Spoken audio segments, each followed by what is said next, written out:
This project was born of an innovative memorandum of understanding between the Central Bank of Kenya and the National Police Service. Under this arrangement, CBK leased 4.1 acres of land from the National Police Service for 60 years to build this housing complex. In return, CBK committed to constructing the National Police Leadership Academy in Gov't, Kajiado County, a facility I had the honor of commissioning in December 2022, and which is now fully operational, training senior police officers. We were informed this morning that that institution is now the premier training institution for commanders of our National Police Service, as we equip them with skills and knowledge on how to better manage the security situation in our country. These two initiatives serve as a compelling proof of the impact of strategic reciprocal partnerships across government institutions in delivering lasting national value. I have had occasion to have conversations with prisons as a department, with other institutions of government, with the county government, as we look at how do we have land and space for us to do affordable housing. What this relationship between the police and CBK tells us is that it is possible for government to work together, different agencies, different departments, so that we can unlock value from the assets that we have. There is absolutely no reason why a government agency can hold onto land that they are not using appropriately if another agency of government can unlock the value from that land, and value that is shared between the two institutions. And therefore, I want to encourage more partnerships, more understanding between the different agencies of government. I remember, for example, in Kitale, the prisons gave us land upon which we are now doing affordable housing. I remember in Kisii, we are discussing with the prisons department. Just last week in Homa Bay, we are discussing with swapping land between prisons and other agencies so that we can develop a center of excellence in Tom Mboya University in Homa Bay, and many other areas that collaboration and partnership is unlocking huge opportunities for growth in our republic. The ripple effect of these projects are both far-reaching and impressive. During construction, the CBK housing complex created over 500 jobs daily, employing more than 1,000 Kenyans over a 2-year period. Similarly, the construction of the National Police Leadership Academy in Gov't engaged more than 700 workers. A broad range of skilled professionals, architects, engineers, surveyors, foremen, and many young people contributed to this success. In fact, the heroes of this success are the men and women who broke sweat, soiled their hands, the bricklayers, the steel fixers, the gentlemen in Juakali who made the windows, the quantity surveyors, the people who did the real work, soiled their hands to get this project here. Those are the heroes of this moment, and we celebrate each and every one of them. Importantly, this project was built with a focus on sustainability and local economic empowerment. A significant portion of the construction materials, natural stone, tiles, windows, doors, were sourced locally. Most of the furniture was crafted by Kenyan artisans. Solar energy systems, efficient water treatment facilities, and the planting of many trees make this complex a model for green, sustainable development. By retaining much of the project's economic value within Kenya, we are creating jobs, strengthening local industries, and conserving precious foreign exchange. Beyond meeting the immediate housing needs of officers serving at Central Bank, this initiative aligns with our broader national agenda to improve the welfare of all our men and women in uniform. For decades, and I mean this, many years, many of our police officers and prison wardens have lived in dilapidated, inadequate housing, even as they serve tirelessly to protect us. These are men and women who we can say lived in squalor. And yet, we expect them to do the utmost to keep all of us safe. As you are aware, housing is a key pillar of our bottom-up economic transformation agenda implemented through the Affordable Housing Program. We are building our economy from the bottom up, determined to leave no one behind. For far too long, decent housing was a distant dream for many Kenyans and a privilege for a few. From the hardworking families in our informal settlements to the brave men and women in uniform who defended our peace and security, housing was a very distant dream. I see many people still want to keep people in our informal settlements in squalor, and many of them want our policemen to continue living in tin shacks.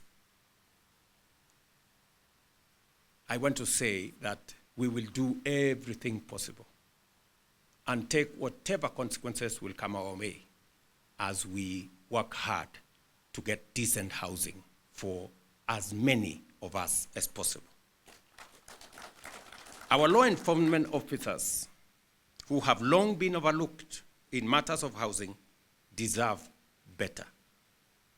Let me assure every officer that we are steadily and surely righting this historic injustice. It isn't right at all for any officer to live in houses that is too hot when it is hot and too cold when it is cold.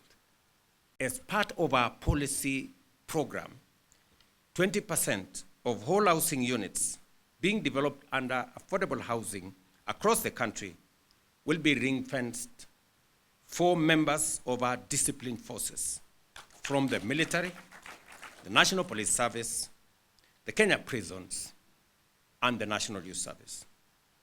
In addition, these officers will benefit from affordable financing through single-digit interest rates, as low as 3% for those who will buy social housing, 6% for those who will buy affordable housing, and 9% for those who will want to buy the high market houses. In addition, these officers will also benefit from what currently we are developing. Aside from what you see in this compound, through the State Department of Housing and Urban Development, we are delivering institutional housing for disciplined forces across the country. Currently, 2,300 units, specifically for police and prison officers, are under construction across 15 counties, including Tharaka Nithi, Bungoma, Tana River, Nyandarua, Mandera, Machakos, Uasin Gishu, and of course here in Nairobi.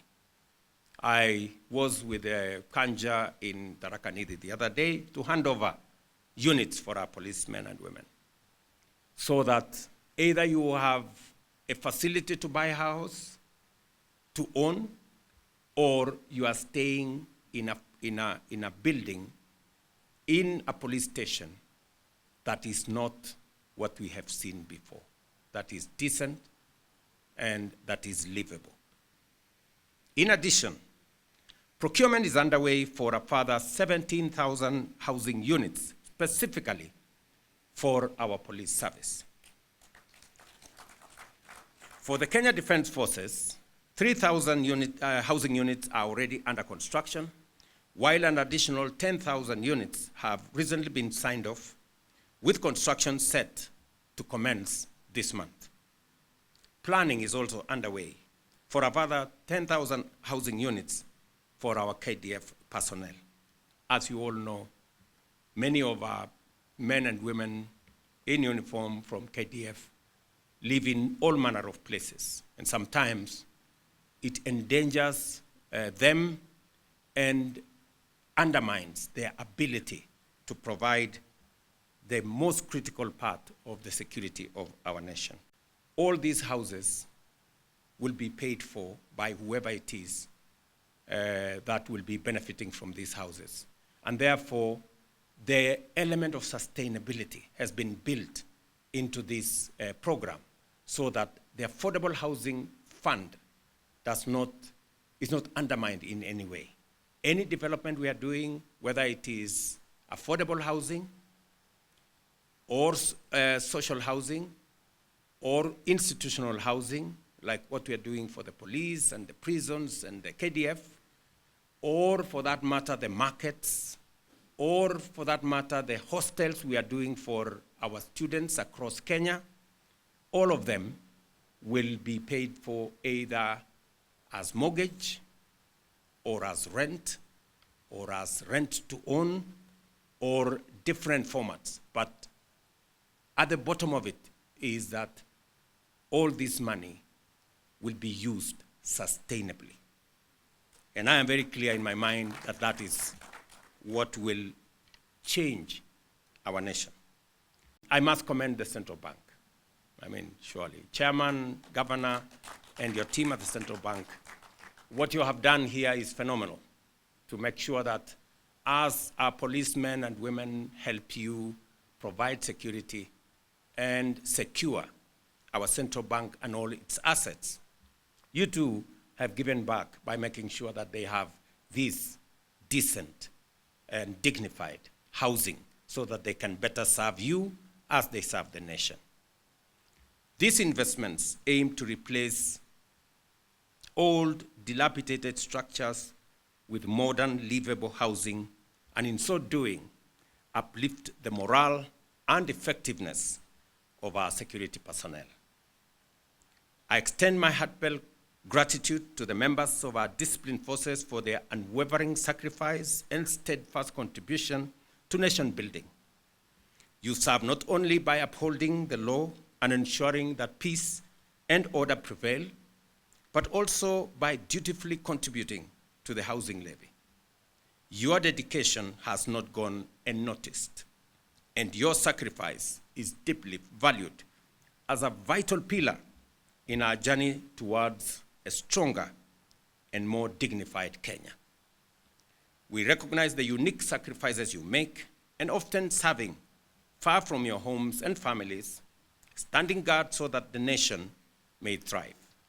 It is for this reason that we are committing to providing decent, permanent housing units such as the ones we unveil here today. They offer more than shelter.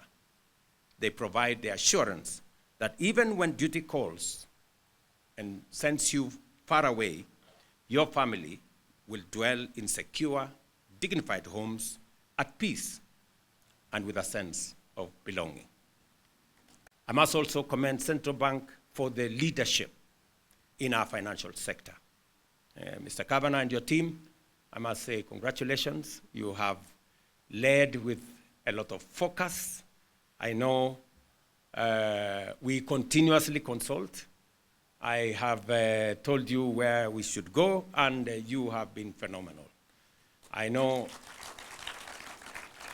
some of the time I have pushed you hard, but because you have a lot of experience, sometimes you have said no.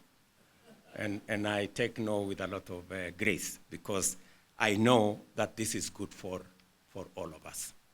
And we will continue. I mean, what Treasury and Central Bank have done in the space of our economy, many people would not appreciate that the fact that we now have a stable economy, that for the first time ever in the Republic of Kenya, we have reserves of $10.3 billion. It doesn't come easy. Again, for the first time, for over a year, our exchange rate is stable. And our inflation has been managed. I must commend the many people who have made this to happen. The farmers have really gone out of their way because the biggest contributor to inflation is the cost of food. And the fact that our farmers have gone out of their way, and I speak as a farmer myself, they've gone out of their way to produce food for the nation.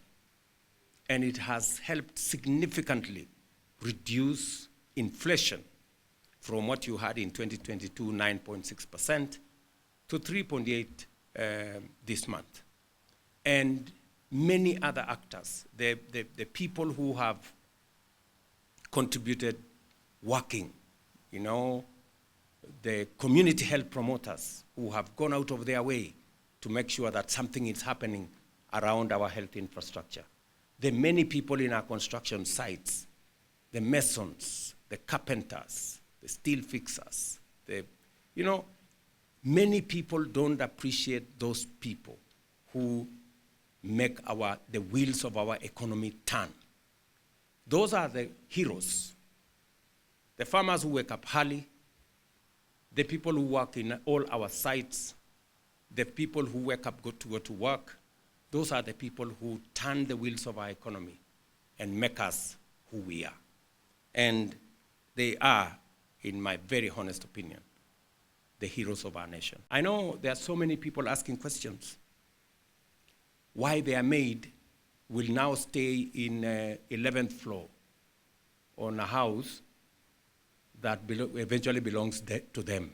They find it difficult to configure why their watchman all of a sudden will be discussing mortgage just like them. That's how we carry everybody and we leave nobody behind. Only that his mortgage will be 3,000, your mortgage may be 50,000, but it's a mortgage anyway. So, and we are all discussing the same thing. So really, that is the problem I have with some people. They are wondering why I have all of a sudden gotten the people who would not ordinarily be in that space to be in that space. But that is how we transform a nation. I like what Governor is saying, that even as you are here, you are thinking about how Nairobi should work and how all of us should contribute towards a working city. That's as it should be, my friend. Welcome to the club. Shortly you will be called Zagai also. There's no problem.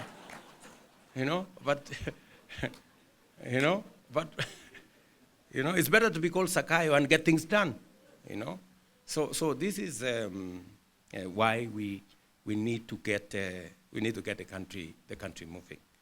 It is the reason why we must continuously do affirmative action to carry everybody and leave no one behind. And I want to thank many Kenyans, who see things positively, who are working with us towards making things work. As I said the day before yesterday, citizens can now pay for their contributions to share. Those, of course, who cannot afford to pay, we have said we are going to pay for them as government. But those who have been assessed and they can pay 300 or 500 or 1,000 or whatever it is, we are also giving them another option, that if they don't have the full 1 year premium, they can pay monthly. And now we've given them an exit. So as I said the other day, you can now lipasha pole pole, and you just need to go to *147# and you will travel the journey and you will be able to be covered. The good news is that today, every Kenyan has a chance to go to hospital, be served, be treated, and pay using this government-sponsored, all of society SHA program. And the testimonies are all over the place. People who would never imagine that they would have a surgery and not sell their land or their livestock or call a harambe, that now they can be paid for using this facility, 100,000, 300,000, 1 million. So we are transforming this nation. We've had a difficult patch, but that is what nations are made from. You know, you have to make the decisions that transform countries and nations. And those decisions are not necessarily easy or understood initially, but everybody comes around finally to know that this is good for Kenya. And especially because we all agreed that this is the direction we all should go. Our officers to one housing location instead of the scattered different amenities for the officers and their families, as well as keep fit, all within this one location. Key primary constitutional mandates. The first one is cooperation that we have received from all sections of that the central bank only does housing of Kenya. The complex will be the who help to secure our premises in a way that contains inflationary pressures. And the second mandate before, and as you know, Your Excellency, we started off with inflation. We normally target about 5%.